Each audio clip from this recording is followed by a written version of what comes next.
Pictures up there. The majority of the border between Texas and Mexico runs along Texas's 23rd congressional district, a district so big that it's larger than 29 states. Can you believe that? It makes up 1/3 of the entire U.S.-Mexico border. President Trump's proposed border wall would cover some 820 miles in the 23rd. My point is, just about no one in Washington is as familiar with the truth about the border than my next guest. That is Congressman Will Hurd, the only Republican member of Congress serving in a southern border district. So he voiced his opinion to the president's planned wall, and he joins me now. Good evening. I know you could have gone on any show, and we're so happy that you chose this one to come on and talk to us about this. So let's discuss, Congressman Hurd. Sure. I'd like to get your reaction to the president's speech and whether he told the truth about the so-called crisis at the border and the proposed solution of a border wall. Well, if this is a crisis, the people that are dealing with this crisis should get paid.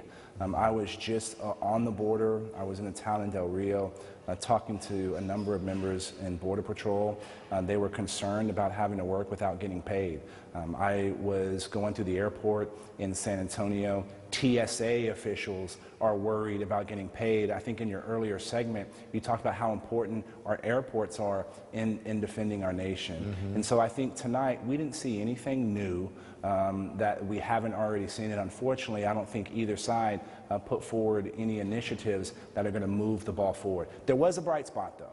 The president did not announce that he was going to call a national crisis, or this was a national crisis, because had he done that, it would have been a gross abuse of power. Okay, and listen, I don't think anyone disagrees with you. I think afterwards everyone said, well, what was accomplished? That they said the same thing that they've been saying all along. So I think you're right about that. Just overall, before I move on, what did you think of what the president said and how he handled the situation tonight?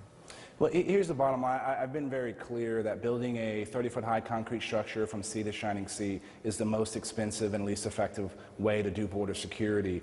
Yes, there are a lot of drugs coming into our country, almost $66 billion worth of drugs, and that's a very conservative estimate that is coming through that are coming into our country. A lot of that is coming in through our ports of entry. A lot of that are coming from our coast. Coast Guard is only able to action 25% of the intelligence that they have on drugs coming into our country. That's an outrageous number. We should be making sure that we have more resources in the hands of the men and women in the Coast Guard in order to do their job. Technology, the only way we're going to... It is 2019. We don't have operational control of the border. We don't know everything that's coming back and forth. The only way we're going to accomplish this is by looking at all 2,000 miles of border at the same time.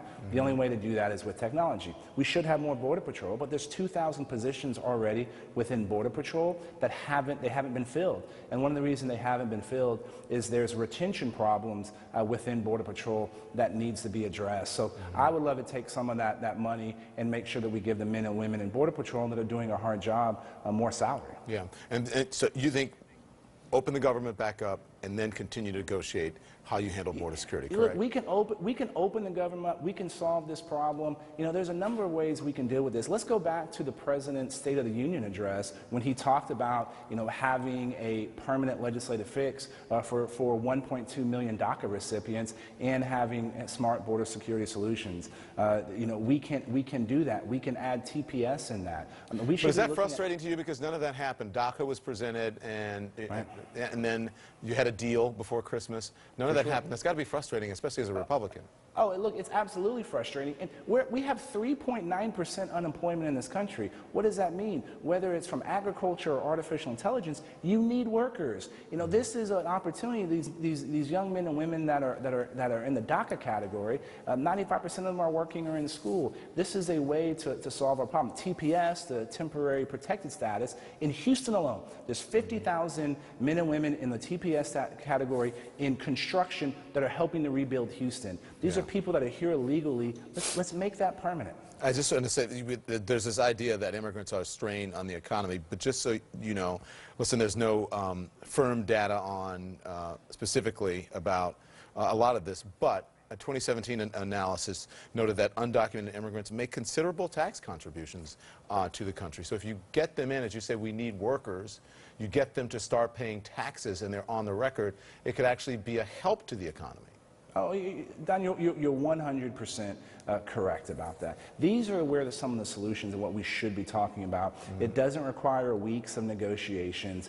This is something that can be done. We just need to make sure that people that are in the room understand the nuance of this thing. That a lot of people talk about the border. They've never been down there. Okay, that's a good point. Good point. Yeah. Because you know, everyone has strong opinions about the border and the wall. Can you talk to people who don't live there, may never have been there, about what it's like along the border right now? What does it look like? What is the security situation? Look, some of the communities along the border are some of the safest communities in the United States of America, and that's been the case for an exceptionally long time. There are parts of the border where Border Patrol's response time is measured in hours to days. If your response time is measured in hours to days, then a wall is actually not a physical barrier. It's a gross misuse of taxpayer dollars. You have people that are coming back and forth that live in one part, come to the other. You know, we can make sure that we're facilitating goods and services across our border and making sure that we're protecting people all at the same time. This is a place that is, everyone tries to act like this is some scary, drug cartel movie back in the day. The reality is that, yes, there are people that are sneaking into our country.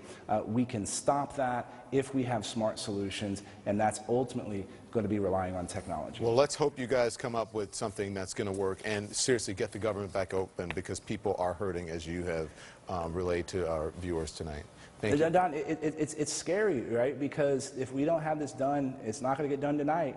That January 11th is the next pay period. Payroll for these folks, and there's going to be a lot of men and women that are not going to be able to pay their bills. Thank you, Representative Hurd. Please come back anytime. We loved having you. We'd love to. I appreciate your honesty and your candor. Thank you.